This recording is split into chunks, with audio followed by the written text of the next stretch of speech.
Wrangler Brian, didn't you promise Tanzio Ansari that Tim would autograph a poster to his biggest fan? I actually did promise that you would autograph a poster for Archie Luxury and we would send it to him.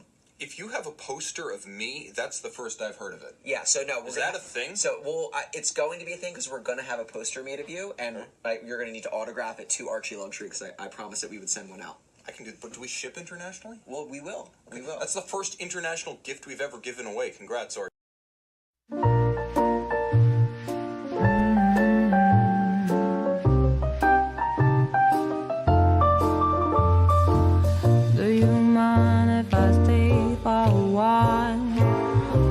Snuggle up in each other's arms. Do you mind if I stay by your side? Just looking at you at the time goes by.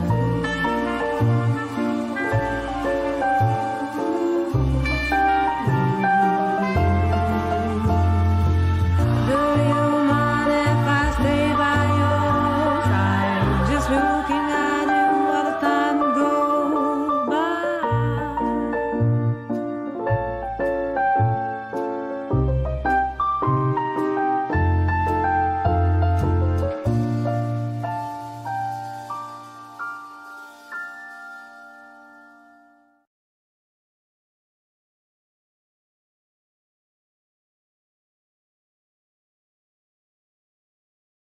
Oh, self-muted. Didn't unmute myself there. Welcome to the program. Welcome to the show, guys. This is Archie Luxury Livestream. I am the Maharaja, and we are talking Indian wristwatches today. You're gone for one weekend. You go away for one weekend, and I get to do my favorite. I was thinking about doing this topic for a long time, and it's given me a great opportunity to talk watches of India and all kinds of watches. We're going to go a couple of hours today doing a bunch of watch talk, and I know this guy is going to be happy, Rich Mitch. We are doing watch talk today. Yes, yes, yes. How's it going, Rich Mitch? We got Logan Hall in the chat. Nice to see you, Logan Hall. We got Topster Middonkey talking about Rado, the #1 brand for the Punjabi people. I'm not sure about that, but I don't know if I have any Rado on the topic today, but we do have a few watches to talk about. We got Jonathan Quayle Higgins the third, and oh my God, special guest, baby! Producer Mark, bro, I saw you were doing a test live stream, and I was about to message you saying, yo, come on, man. Like, why don't you hop on with me, bro? I'm here. I'm here for you, Maharaja. Oh, yes. shit. Oh, you know who gave me this nickname, the Maharaja, was Curly. Curly Oh, was like, no you know, kidding. Tan thinks he's a Maharaja or whatever. So then, so that kind of modified, like, sorry, Right. I'll put myself full screen. I kind of modified Ali Reza's XXL credibility to Maharaja credibility. Right. I thought that was a bit funny. Bro, Mark, it's been ages, man. It's great seeing you. It's man. been 2 years. 2 years. 2 years. 2 years, man. It's been 2 years. Yeah. It's crazy. How's everything been with you? I know you've been doing the car stuff. You're doing like a lot of car streams, car shows in Chicago. How's that been? Yeah, well, we just wrapped up one of the biggest shows of the Midwest, the Muscle Car and Corvette National. Mm-hmm. So we just finished that. Now we're getting geared up for the World of Wheels coming up in March. Yeah, I got to give you the contact of I'm actually in a car club in Chicago. It's like family members, and they added me in. But Right. it's mostly around like Bolingbrook, like Naperville area. Right. What is it called? What is it It's called? just like a bunch of like Desi guys that are like, they have a bunch of nice cars. So that's why I was like, you probably fit in with these guys. So it's like Porsches, like, it's mostly Porsches, BMWs, and stuff like that. Okay. Yeah, because we have a show coming up next week at Birdie. You know Birdie, right? Yep. So we're getting some Lamborghinis, some Ferraris over there. Okay. I'm gonna try to film it in 4K so I can have the footage. You know. Yeah. So, No, man, I've been enjoying your footage. Like, thank you, brother. Thank you. Yeah, it's you don't see like what I like about certain YouTubers. Like, there's a UK YouTuber called and Jock and I talk about him. His name's Adam C. And his whole channel is basically him going to car shows and just showing different cars. So that's why when I saw you do it, I was like, it reminds me of that. But it's really like an American flavor because you see so many domestic cars in Chicago, right? So, I do it because let me tell you why I do it. Because I publish a car magazine. Let me put this up full screen here for you, Mark. Yeah, here it is. This is actually my magazine right here. Wicked Car Mag. Wicked Car Mag, yeah. So because of this, I do the videos because we do a lot of videos for our clients and stuff like that, especially people that have dealerships and places where you can fix your exotic car or muscle car or hot, whatever. So hot rod. So Yeah, that's why. Chicago Motor Cars is pretty well known. They have a lot of like high end stuff. Especially Yeah. dealer, Yeah. yeah, Yeah. like Yeah. Yeah. Yeah. Yeah. they've always had a bunch of high end stuff. But whenever I go to like Chicago, I have family obviously as you know in Chicago. I always Right. see like I've seen like a 914 on the road, Right. Diablo. Like you see some really nice stuff out in the suburbs of Chicago. Yeah. We have a bunch of what do you call them? Daily driving exotics over here, man. I mean, I just had a friend of mine. He was driving his 765 LT. Oh yeah. You know, he doesn't mind if it's 19 degrees or -5 degrees, as long as there's no snow. He will drive his car. So the biggest thing for us is the salt, right? We salt the Yeah. shit out of our roads. So the second the salt trucks are out, everybody brings their car, even though most of these cars are Right. plastic or whatever, right? So Oh yeah. you got a lot of love in the chat. We got Mr. GMT from Australia saying, "Mark, my Cypriot brother." Yasu de Uh, Gumbari, Yasu. oh man, it's been ages since I know, Mark I been know, I on. know. We're gonna Uh, bring yeah, man. one Yeah, back. we got a lot of folks in the chat. Just say hello to a couple of the folks. We got Jonathan Quill Higgins III saying, "Boo hoo hoo, big boy." We got the Whiskey Reaper. I see you in the chat. We got Crappy Luxury saying hello to producer Mark. Man, Mark, everyone's Hey, missed you. Crappy. It's been ages, man. It's been ages. I actually sent Saad the message too. I'm like, if Saad's around, because you never know. Right, Pakistan, right. it could be like he might be chilling. So Yeah. yeah, just I was gonna do a stream. I've been wanting to do a stream on Indian like inspiration of India on watch companies, and it's a topic you hear a Right, lot about, like Chinese New Year watches. right. You don't hear a lot about India, They're and they're pioneers, man. I mean, a lot of people don't know this. They used to have a watch company called the Titan.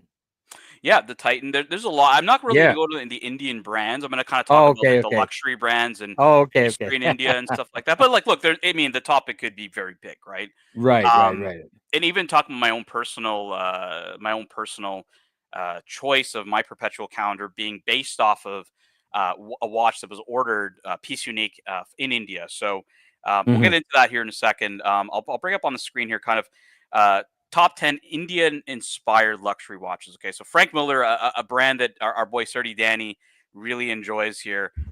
It's Frank Miller Kapoor watch special edition celebrating 75 years of independence from the British. Definitely classic Frank Muller.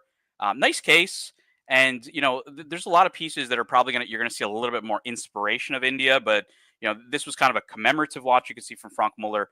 As we get into the more I guess high end stuff, you can even see here LEC Chopard Quattro Spirit. This is an enamel dial with the Ganesh imagery on the dial. Um, very clean. Definitely a beautiful piece. And Ellie Chopard is one of my favorites. Producer Mark, I know Higgy was in the chat, is a big fan of Ellie Chopard Mm. and whatnot. But for me, it's to see an enamel dial, such a vibrant. And what a lot of people don't know about India is like India is not just people kind of think of India as like one country, one language kind of a thing, but India's got like fucking 20 official languages. It was never really Right, a country historically like that. It was right, like different kingdoms uh, right, that right, right. under either the Mughal Empire or even in the British Raj, kind of got amalgamated into a singular country, right?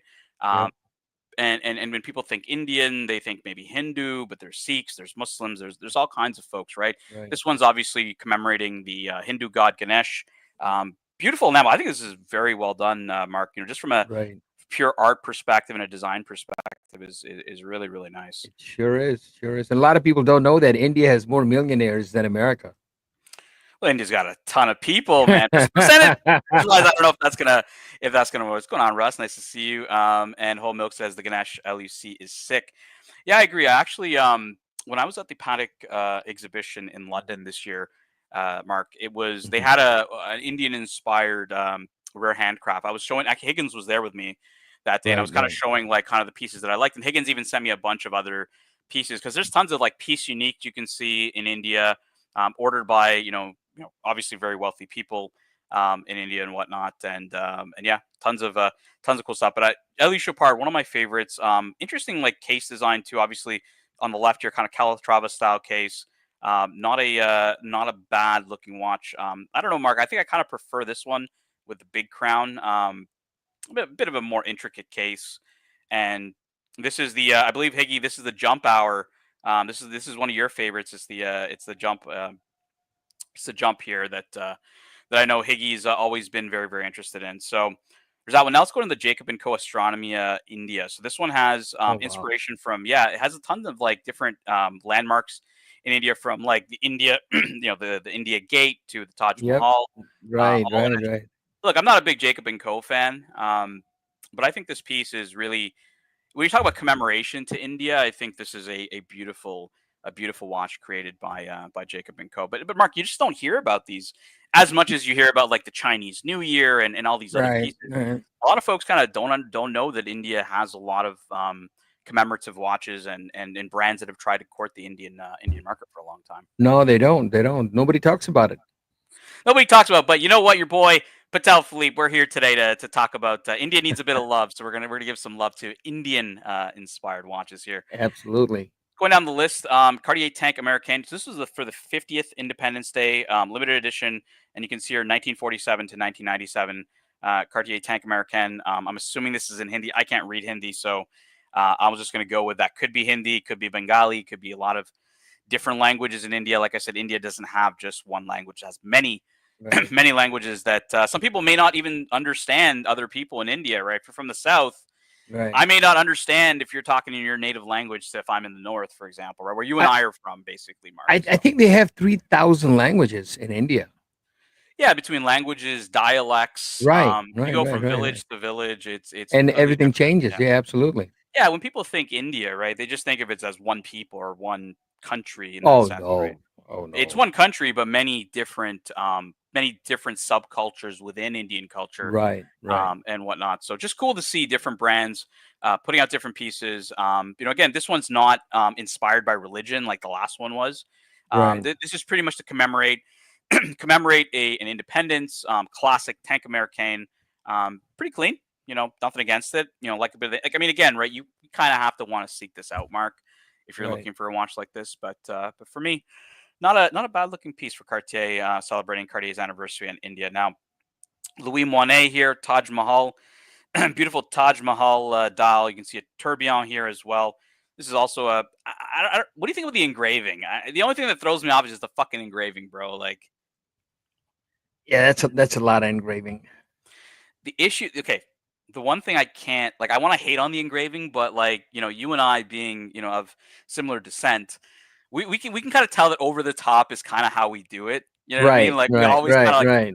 bedazzled with jewels and stuff. Like, we do it over the top. That's why I'm like, fuck, I can't hate on this watch, even though it's like Absolutely. a little too over the top for me, Mark. Right. Right. I just Right. I just really can't. I just can't hate on this piece. No, it's Um, beautiful. yeah, I think it's a beautiful watch, rose gold. I'm not sure if this is an enamel dial or what this is. I haven't really done my homework, as I usually don't. But definitely a cool piece.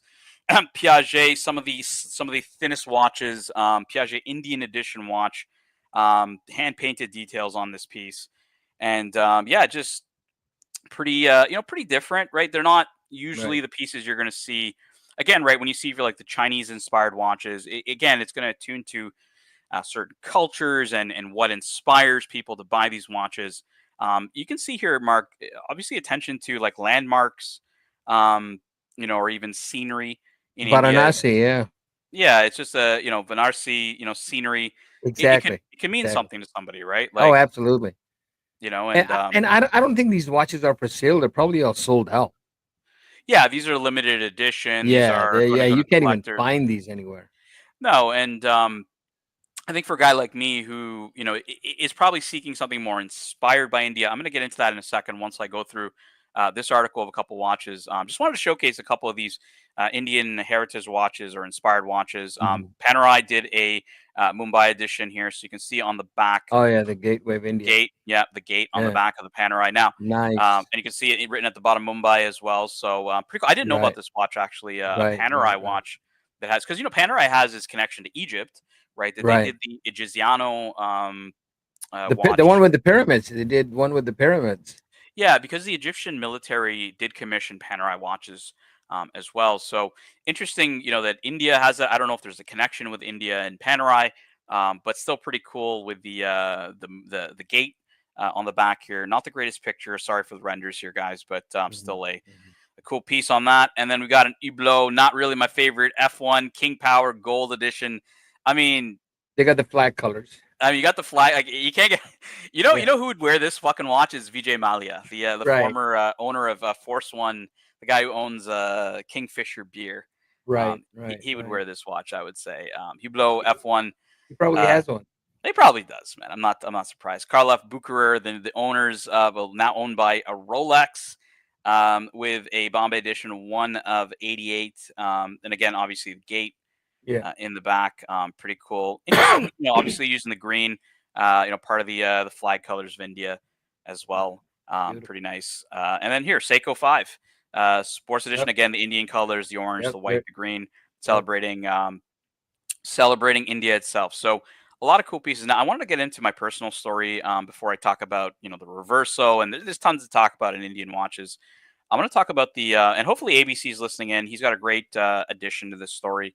But it's this watch here that inspired me to buy my perpetual counter. So this is the Patek Philippe 1591. It is a stainless steel piece. As you can see here, center seconds, perpetual counter, the first water-resistant perpetual calendar with center seconds. And so obviously an iconic watch just in and of itself, having been a world first, but also a piece that was commissioned by a so-called Maharaja or an aristocrat, you could say, during the time of the British Raj. So we're talking early 20th century. And this watch is actually now owned by Patek Philippe in the museum.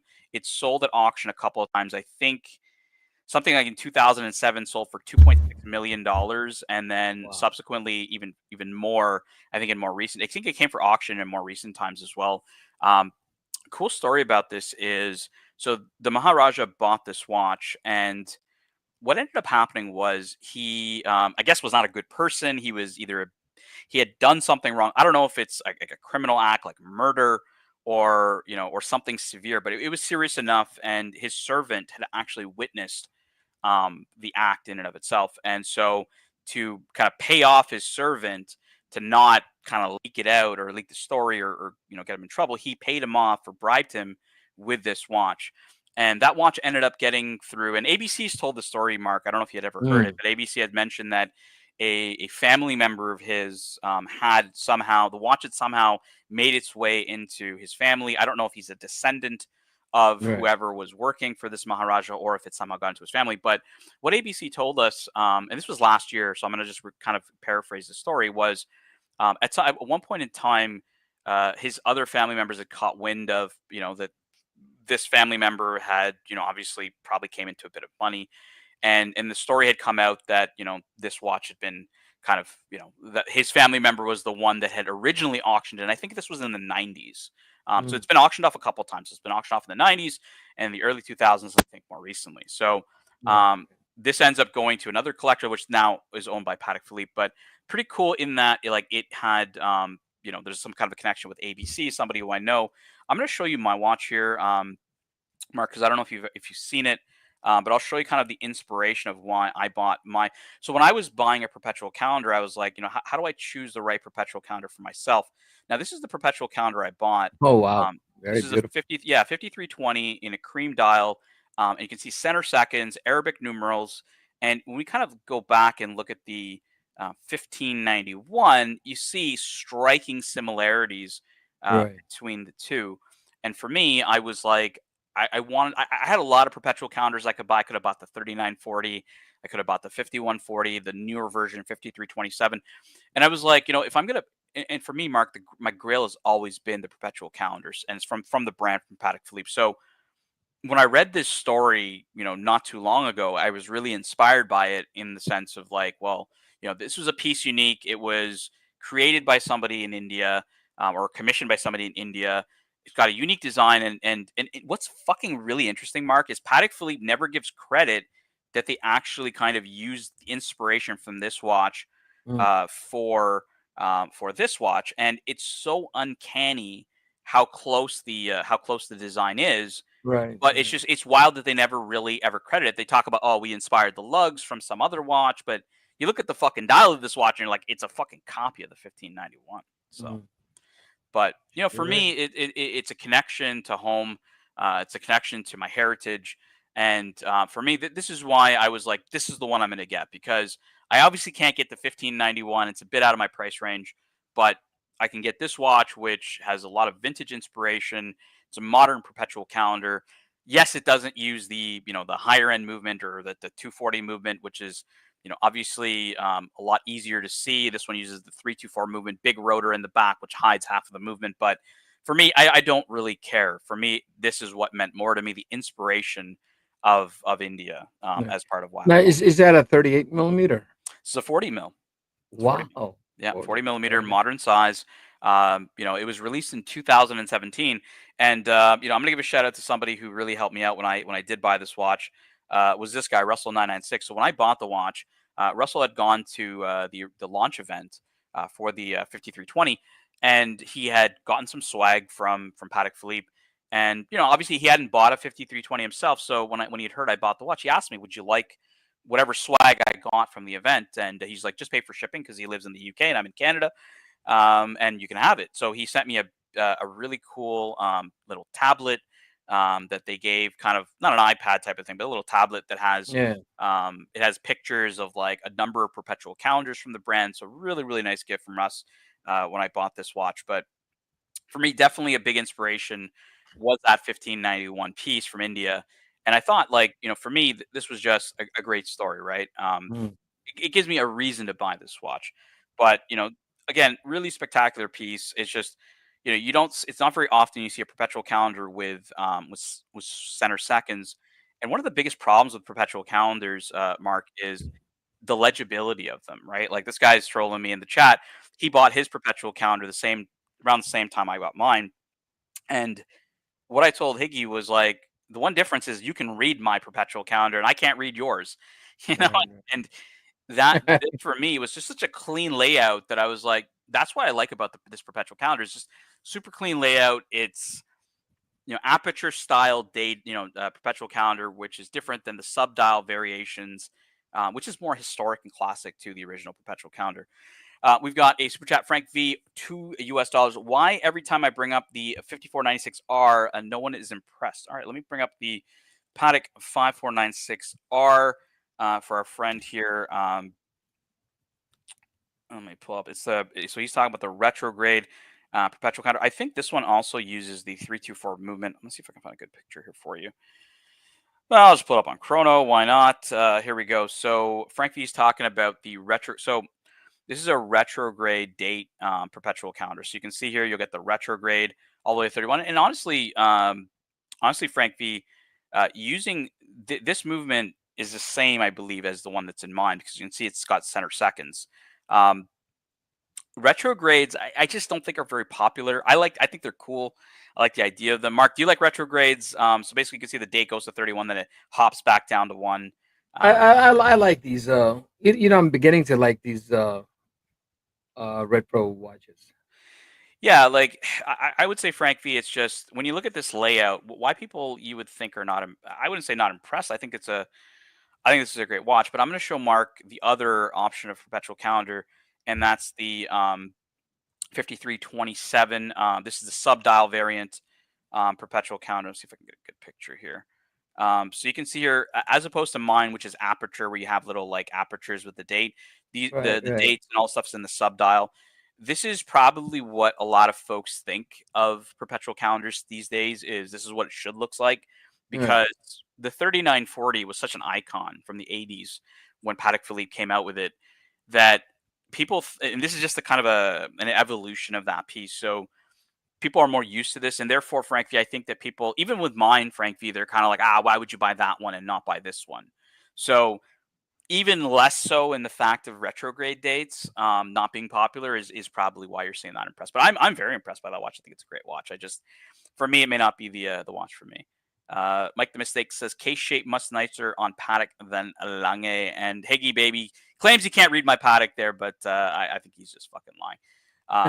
But here's the thing, Mark. I could have bought this watch. This is a really nice watch, blue dial, Right. white gold, like really nice piece, man. But for me, I was like, if I'm gonna really go and get that statement piece, right? Something that's like, it's taken me decade plus to collect. I want to buy something that's going to mean something to me, that it's going to It's B, something special. Yeah, well, you're think right. of it, yeah, Mark, think of it like this, right? We get in this hobby, we get so the term the itch, right? And I didn't want to buy my Grail watch and have it be about money, because right away, if it's about money, then boom, the second that watch starts sinking, I'm going to want to flip it, right? Your Grail is supposed to be something you look to attain and you look to keep. And therefore, for me, I was like, I'm not going to buy a perpetual calendar that's going to, and not that there's many hyped ones, but there are some of them, like APs have them. I just was like, I wanted to buy for a different reason. And my Mhm. heritage and a connection, really gives me a reason not to sell this watch. To say, hey, you bought this because of the story about, like, it means something, has a connection to your heritage.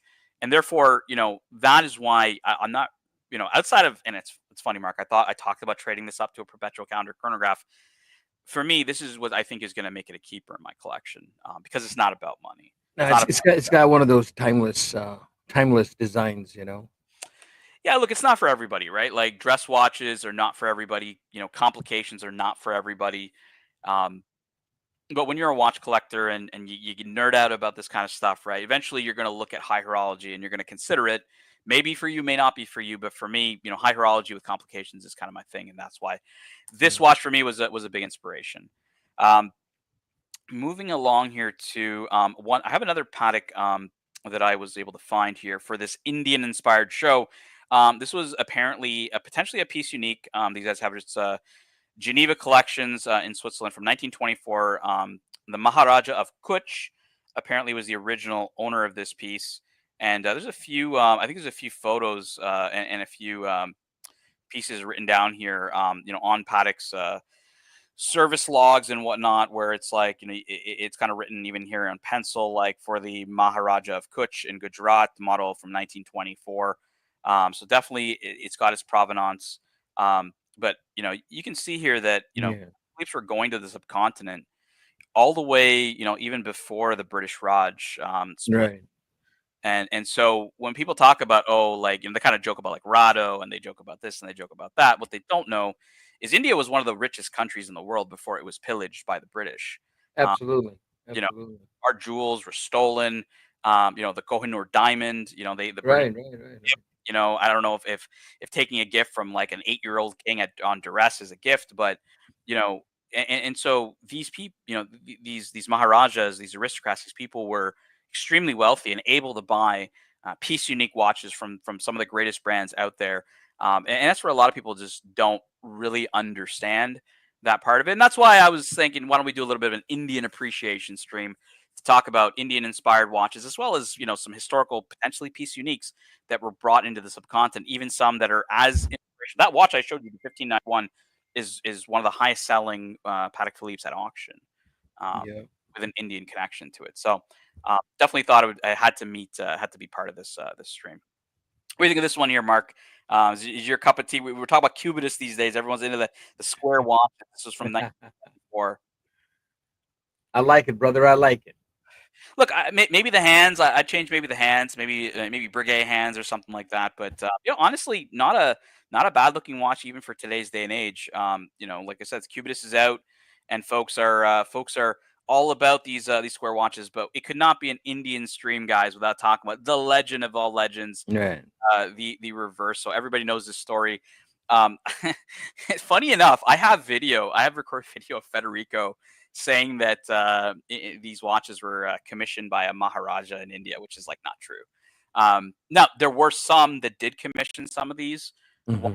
after the fact of its creation, but obviously was commissioned by polo players. Um, Looking to obviously wear a sports. This is the funniest thing. The Reverso is a sports watch, or originally was a sports watch. Was used for sport itself by polo players in India and whatnot. And then there have been a number of these Reversos that actually were commissioned. I think I have a. I don't know if I can find it. I'm going to scroll down a bit here. I've shown a couple of the photos already of some of these watches, but I'm going to see if I can find a commissioned version of this where it's from the 1920s, and it's got like some painting here. Here we go. The reversible Indian versions here that were from the early era of the Reverso. Let me just find it. found on SJ watches by SJX here. I should have prepared in advance for you guys, but just give me a second to get to the right photo if I can find it. If not, I'll just use it on images. Fine. I'll show the tab here, but you can see here from this one, obviously a lot of, and these watches were from like that era, the 30s and whatnot. So also commissioned by aristocrats in India, the Reverso with enamel on the back or painting. Or really decorative reverses of the watch. Even though, again, right, these were commissioned by British, I'm assuming British polo players, but even Indian aristocrats, Maharajas, whatever you want to call them, were buying these watches even at that time and engraving the back of them. So I think this is beautiful. Unfortunately, I couldn't find a better photo. This is kind of the article's main photo. There are a couple of these. I tried to go into this article and actually see if it had. Because I think there's a trio here. This is called the articles, the Reverso watches for the Maharaja. This was kind of the trio, and you can see here these different designs that were inspired by India and also ordered in India at the time. So pretty cool watches. Nice. Are you a fan of the Reverso, Mark? Do you hate it? Like I know I do like the Reverso. I've I owned do. I've owned I don't know if I've owned a few. I've owned one. I've owned it twice, but I've owned one version of the Reverso. That was the 976. I think Archie had a Reverso, right? Or does he have a Reverso? He had one up until recently. Even he had one. He bought, so his grand date got robbed, and then he bought it again. But I think he sold it. But he's had a number of Reversos over time, and I've had the 976, which Timely Behavior has as well, and I hated this watch in pictures. I thought this watch was absolute shit in pictures. And I know there's not a lot of love for Reversos. It's one of the most hated watches. Whenever Archie buys it, people tend to hate it. I'd say they hate it more than the Breguet he has. I don't know why, right? But when I eventually went to a boutique and I tried one on, Mark, they were fucking, like, I was blown away at how much I liked it. So I've always been a fan ever since of it. So I always kind of tell people, like, if you hate something in photos and I've never tried it on, like, try something on, because it may change your mind on these pieces, and you may do a complete 180 on it. But I've always been a huge fan. I've owned them myself. Mark, I don't know if you've ever owned any Reversos yourself. But No, I haven't, brother. Yeah, it's not everybody's cup of tea, but definitely, usually people would have assumed I would have started the stream off with talking about the Reverso being probably the best known watch with connections to India that is in the mainstream. But even if you go to JLC's website, they don't really talk about it that much. Like, if you go to the JLC's website on the Reverso and you just hit Control F and you type India, there's really nothing written there about it. It always is a talk about the Art Deco design. They don't. No, I don't think anybody talks about it, because I know growing up in the Middle East, in the Gulf region, actually, there were hundreds of watches coming, hundreds of designs from Rolex, from Piaget, from Cartier, but nobody talks about it. And they would have they would have, I think it was either Patek or AP that commissioned for the Gulf 7 states, that they would have different watches with different flags of the United Arab Emirates state. And they had one for Saudi Arabia and Kuwait and everybody, but nobody talks about it. There is, however, a program on YouTube, and I think producer Michael visited that guy, and he has the largest collection of those watches. Beautiful. Yeah, I should check that out, man. Maybe if you can text me a little later on that one, I will. We got a lot of people who've missed you here, Mark. We got Past in the chat. It's like, Mark, do some streams in the future. We got Lucas B. Dude, you've been gone for so long. And I will, brother. I got lucky. Mark was doing a stream. He was doing like a test stream. I saw it when I was. I heard. I'll be honest with you. I heard your voice. Okay. Oh shit. And I forgot about my test, which is still on. I don't know what the hell that's doing. And I jumped on. I thought maybe you are there and Lux is there and everybody. But so nice to hear your voice, man. It's beautiful.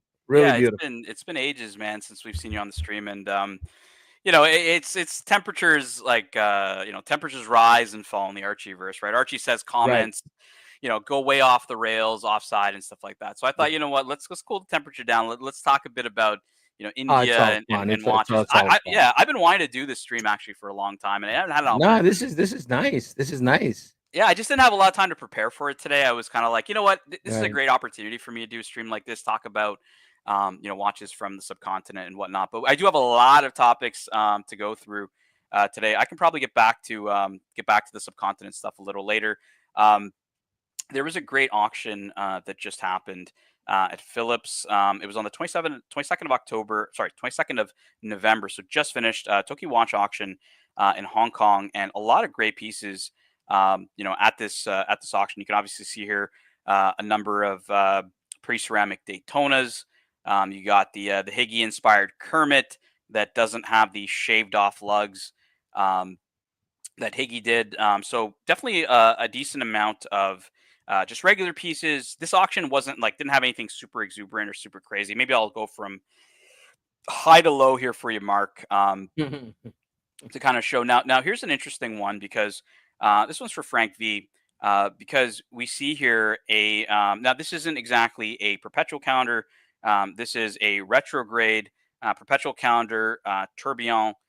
So definitely a very, very expensive piece, but similar to what Frank was talking about before, Mark, you got the retrograde date here. You got very unusual for Patek Philippe. Very interesting little detail that you guys should pick up on is Breguet hands are common enough. You can sorry, Breguet numerals are common enough. You can see on Patek Philippe's, but paired with Breguet hands or what they call pomme hands or apple hands in French is very, very special, right? Breguet hands, Breguet numerals, you don't see it that often. Very Right. rarely actually with Patek Philippe. So this is really, really cool. And obviously Patek doesn't ever really do tourbillon on the front. Tourbillon's always on the reverse side of a Patek Philippe, and this is a minute repeater. Now, controversially, Mark, the definition of a holy fuck, I'm not even showing anything here. What the fuck, man? Yeah, I'm like, okay, what are we talking about? Bro. My bad, Oh, I my bad. love My bad. I'm a fucking idiot, man. My bad. All right, I love it. let's start over here. So again, for Frank V, you can see here retrograde date right in the center. And then as I was talking about, Breguet numerals are just not they're not. I mean, they're common enough, you could say, you know, on Patek Philippe's. But you know, when you see Breguet hands and Breguet numerals, we got Higgy Baby joining us here. Higgy, what do you think? Breguet hands, Breguet numerals, Patek Philippe. I don't know if I'm going to call this a grand complication because we got tourbillon, minute repeater, perpetual calendar. It's missing to me the chronograph, and I don't consider the tourbillon a complication. But Higgy Baby, this is. Oh, did he drop off? Higgy dropped off. I don't know what the fuck happened with Higgy, but Bad connection. or just he's heard Patek Philippe and he ran away. How much? Okay, so how much did this go for here? This went for estimate was 3.5 million. Why the fuck is this not? Hong Kong dollars. Hong Kong dollars. All right, this sold for higher than the high end of the estimate, so about 600 and some thousand US dollars, probably 700,000 US dollars. Yeah, crazy money at this Phillips auction in Hong Kong.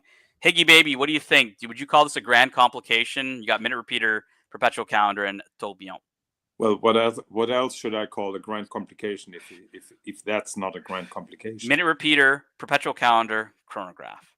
What I Three like, actual complications, not 2.5 complications. yeah. What I really like are zero complications, just like Yes. like my watches. Yes.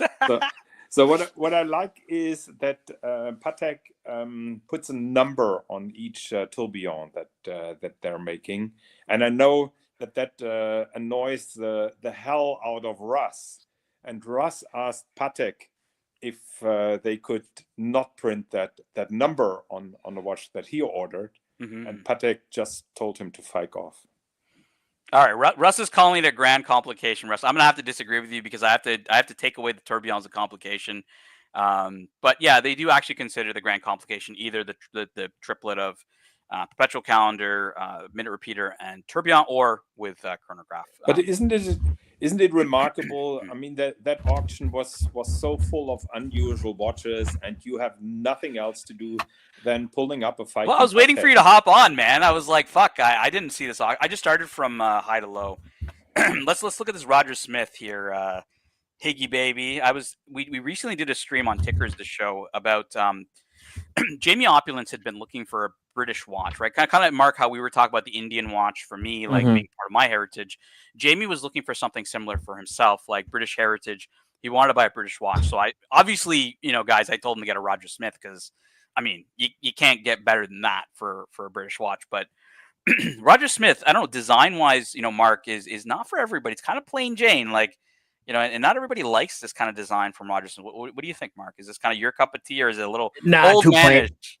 plain? Too plain. Like, Mark, I can't see you fucking ripping around in a Hellcat wearing a fucking Roger Smith. No. You never will. You never will, brother.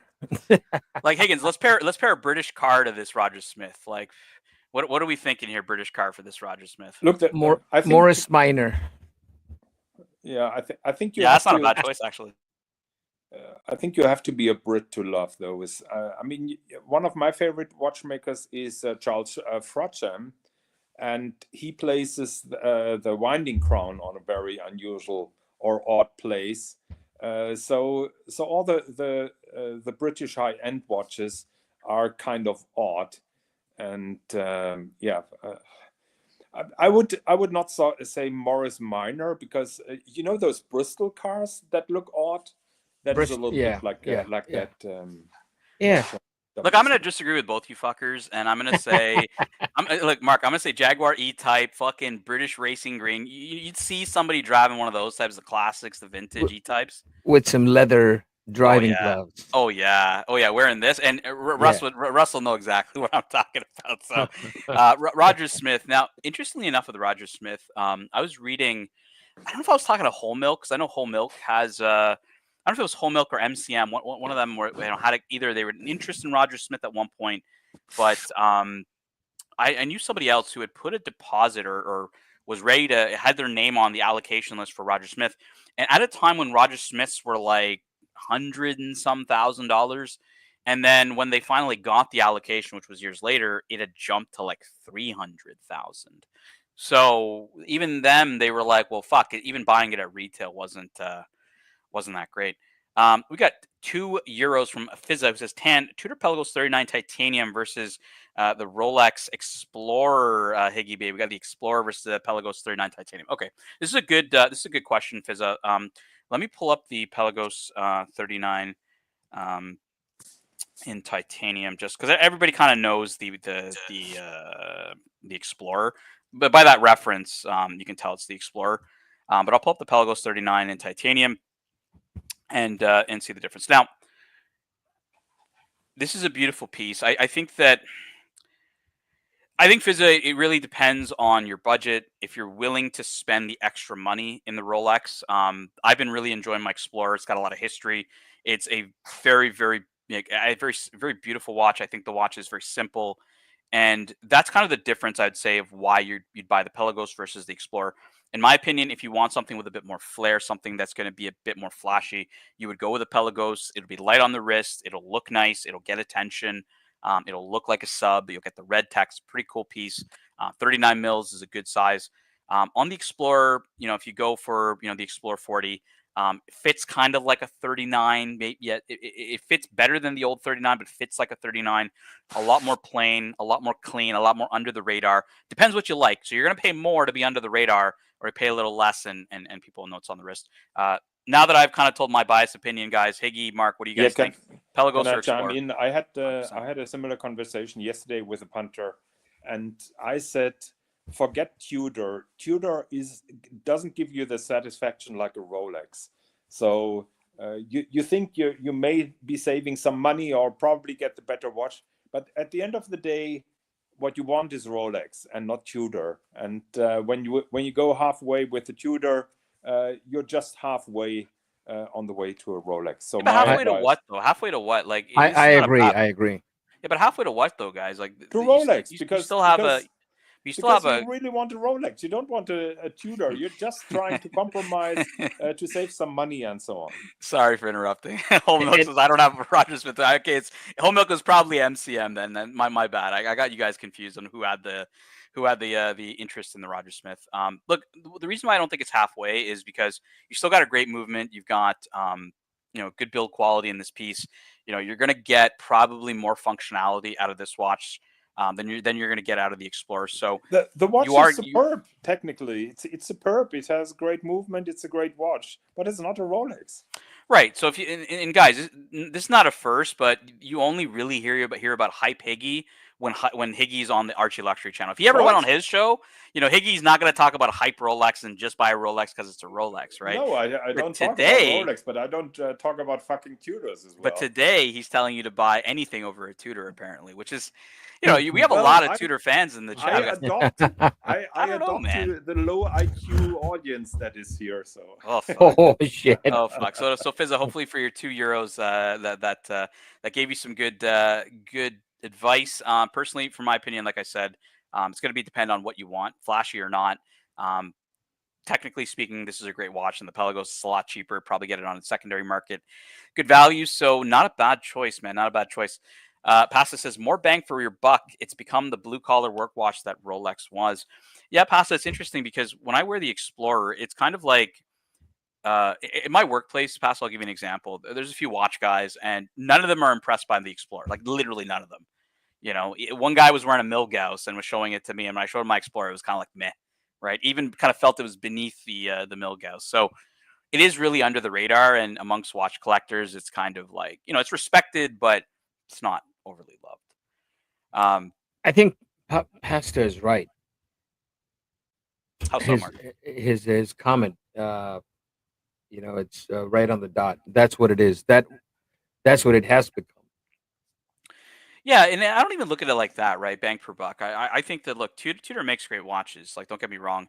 I always do say the comment. People can throw that back at me, saying, "Tan, your motto is always, I never met a Tudor I never flicked, or I didn't flick," which is true, right? I get bored with them, and I kind of get in and out of them, but I still gravitate towards them, and there's still an appeal of those watches. So I don't really I don't put Tudor down like that, like a lot of people do. I don't think it's I think it's a bit of a bad rep. Fizza, €2. I love the Explorer, but a smooth bezel as a one watch.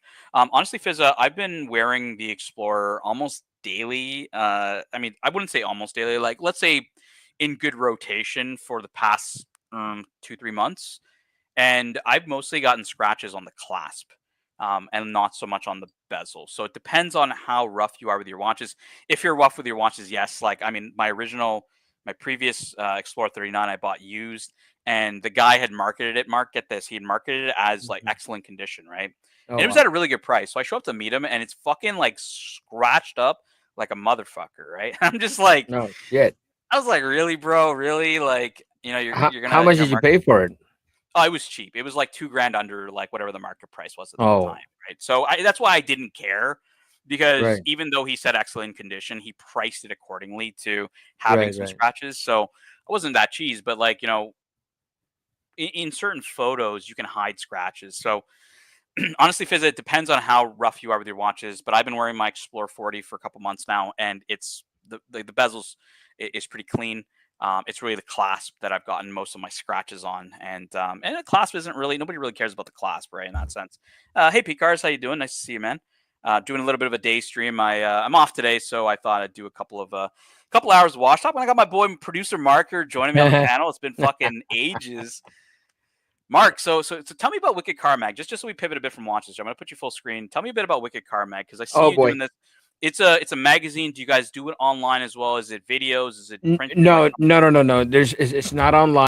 It's strictly print. Because if I went online, it would defeat the purpose. Yeah. And well, here's the thing, and you're a car guy, right? Oh yeah.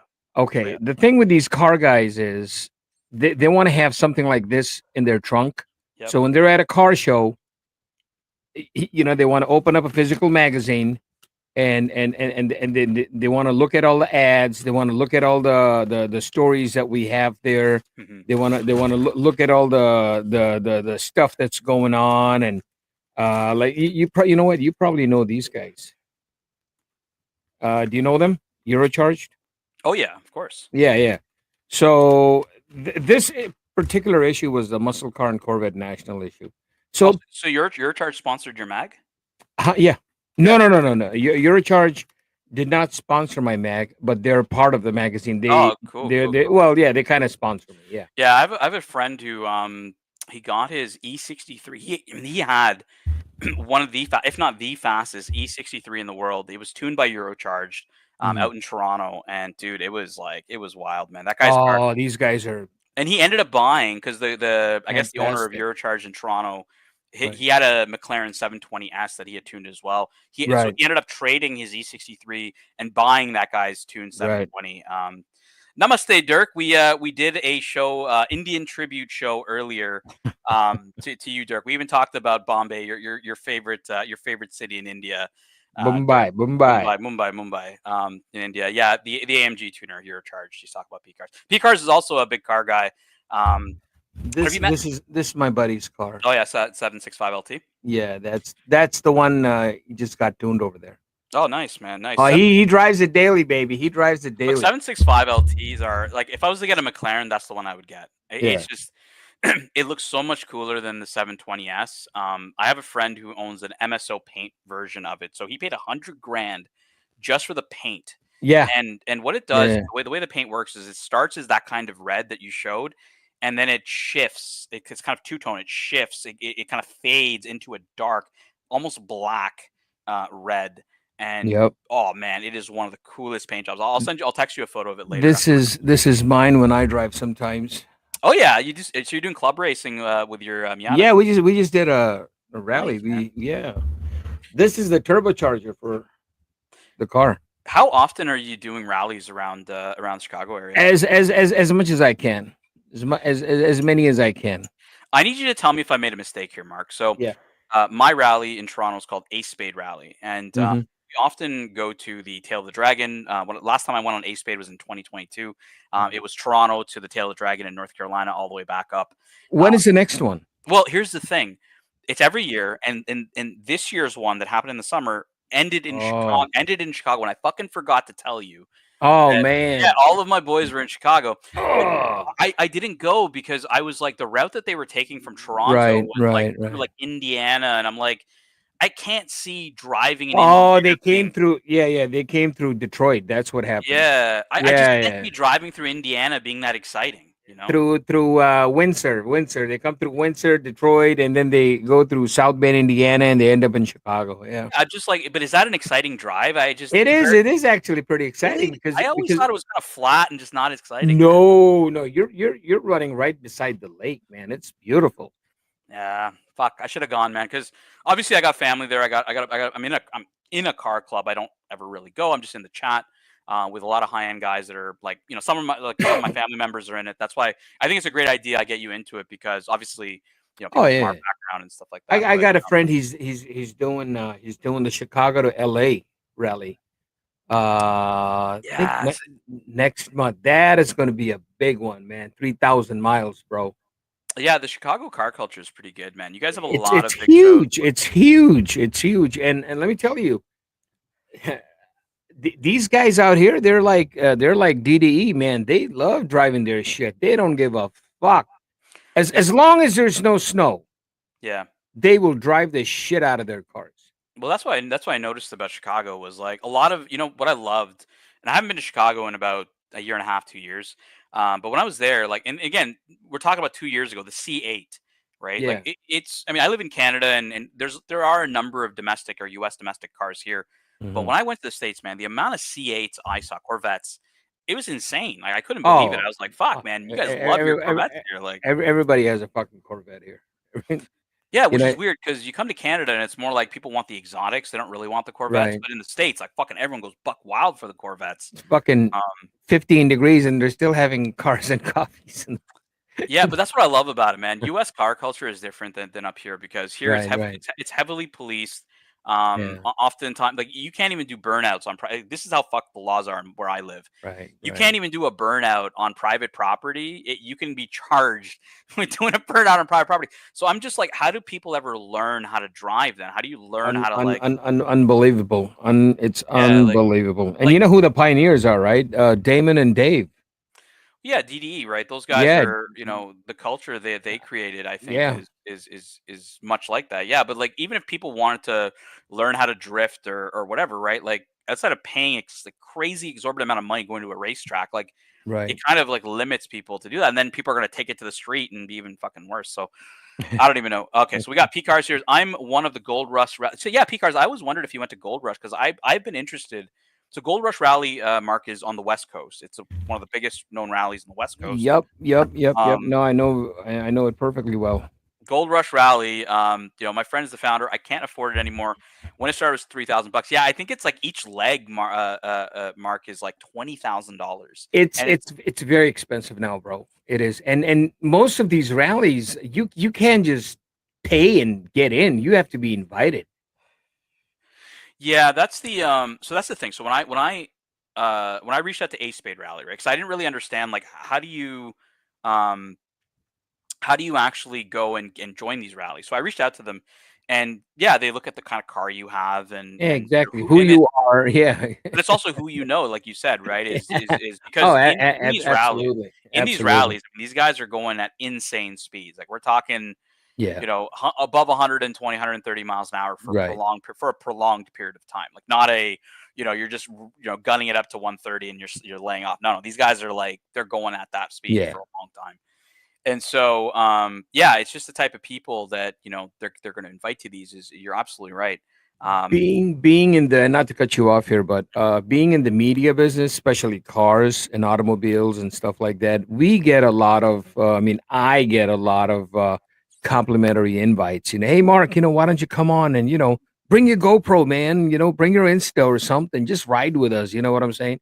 So I get a lot of that, and I do. I drive a few hundred miles with them and drive a few hundred miles back all by myself, but it's fun. It's fun. You meet a lot of people, but these are also people that you're never going to see me put their faces on social media either.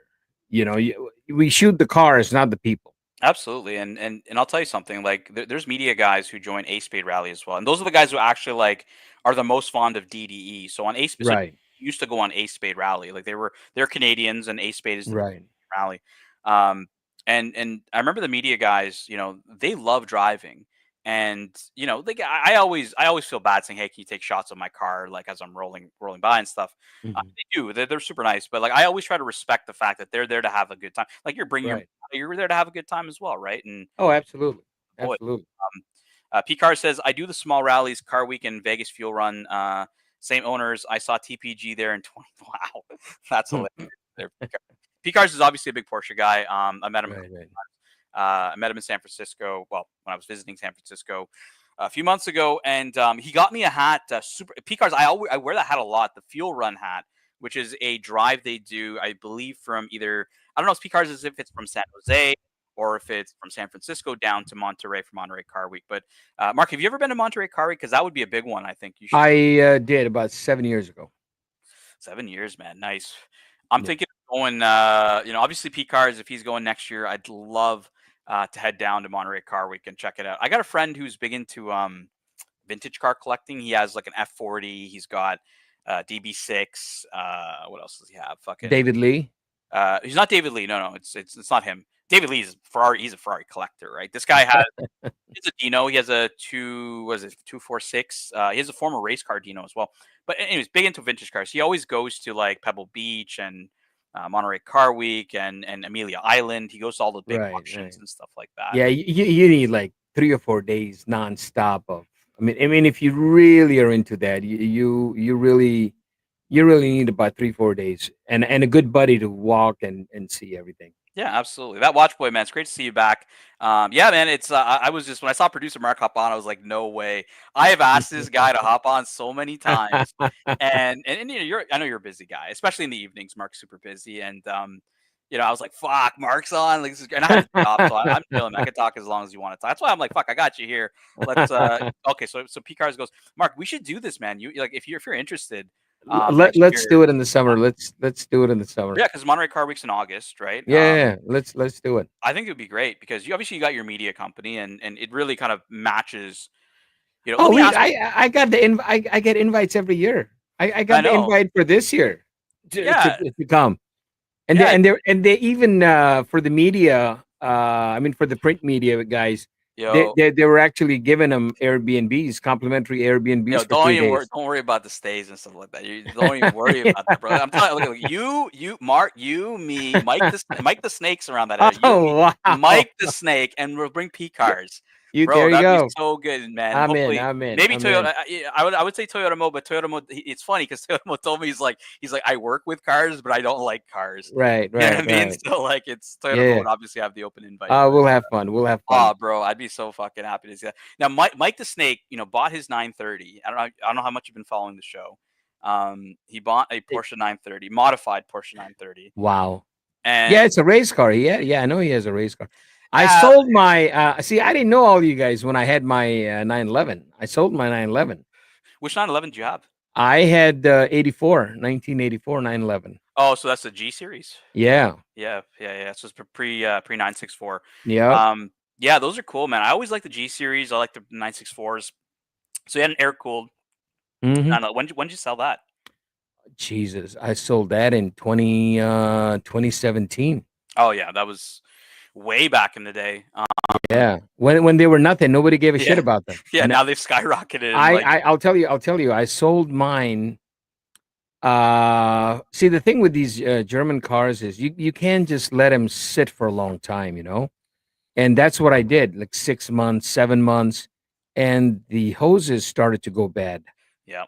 And then there's a dealership here called Joe Rizza Porsche. Yep. In Orland Park. Mm-hmm. And my God, these motherfuckers, they wanted to charge me like $10,000 to do all the hoses and shit. And I'm like, you must be out of your fucking mind. There was nobody independent around. No. I found a Polish guy. God bless him. He's up in Schaumburg. Okay. And he works only on Porsches. Vintage Porsches. Anything pre-90, he'll work on it. Yeah. So he did everything, and then I met a guy at a Cars and Coffee, and he said, "Hey man, I really like your car. If you ever want to sell it," I'm like, "Shit, I want to get my money back." I said, "Yeah, I'll sell it." I sold it to him for $28,000. Oh shit! Yeah, today. The fucking car is $120,000. Easily, man. Easily. But you have to understand, my brother, before COVID, nobody gave a shit about these cars. I don't care what anybody says. Nobody gave a shit about these cars. The other car I had was a Ferrari. You remember Magnum PI?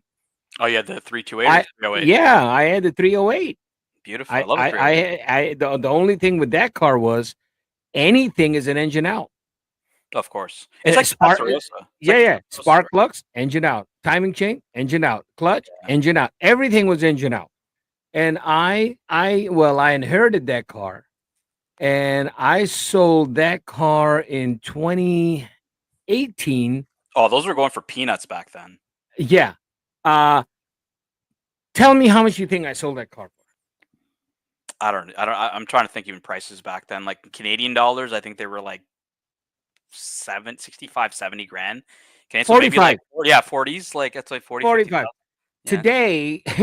Today, fuck, I don't even want to say it, bro.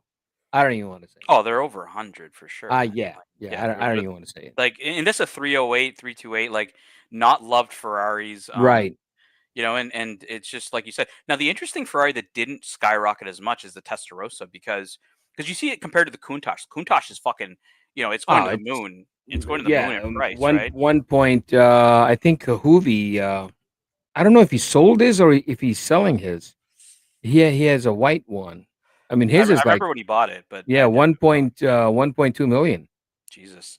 Yeah, but like a Testarossa, a couple $100,000, like they're not like they never skyrocket, even though they were as iconic as the Countach was at the time in Miami Vice, right? Like Yeah. the Flying Mirror Testarossa.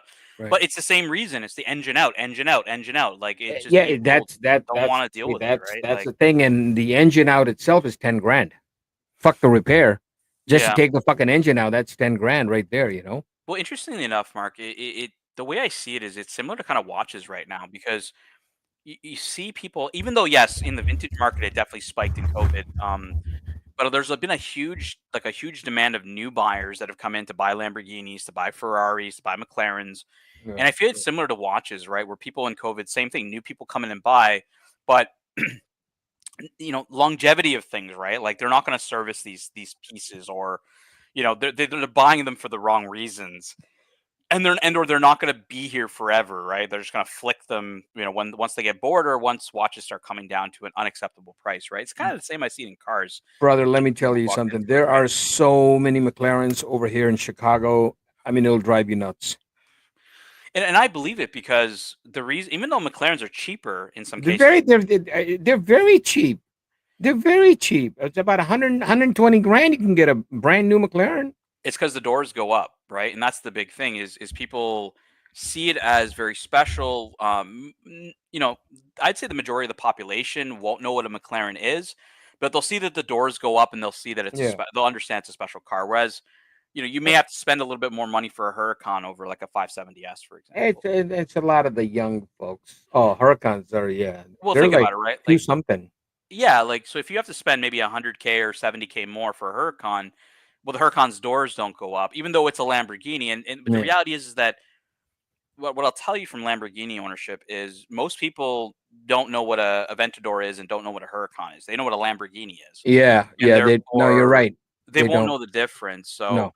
it's not like a prestige thing. Whereas obviously the doors going up and the doors going conventionally is why they do it. Is why they create the separation in it from the tier. But most people won't know what that is. Resident McLaren, I'd say the majority of the population in the world probably, if you're driving around, will know it's a special car, but won't know what it is. Right. So, but same with watches, man. Like people, have come into the hobby that just buy them for the wrong reasons. At least from a collector's perspective or a hobbyist perspective, I would say. And then you see the prices sinking, they see the prices coming down, and it's gonna keep going and keep going and keep going as it flushes people out, right? It's just gonna, unless we got another economic boom that's gonna drive it up again. I think, to be very honest, I think the whole market is going to come crashing down in about 3 months. Yeah, and now, do you think that's for like kind of the broad stroke of watches, or do you think that includes like all the really, really hype stuff? Or do you think the really hype stuff's still gonna gradually decline, not take a tremendous fall? Everything is going to come down, brother. Everything. Real estate, watches, cars, everything is going to come down. Yeah, I mean, cars. You got to look at cars as, and probably even watches, guys. You got to look at watches as not investments. They're meant to be enjoyed. They're luxury. Hey, if they go up in price, great, right? If they don't, or if they hold your price, great. Like there Right. used to be a time, Mark, where just holding your money was a good thing. Yeah. For anybody who's been a fan of this channel for a long time, will remember the old ad from Jewelers on Time, where the owner of Jewelers on Time says, buying a Rolex watch is like putting $5,000 in your safety deposit box, right? In Right. 5 years, you'll still have your 5,000. Like it wasn't even about making money. It was about holding money was a good Right. thing in watches, right? Which a lot of them do. A lot of them do. Jay Gray's agreeing with you here, by the way, Mark. Why don't you elaborate why you think it's going to go down in 3 months? Well, we have, Daddy's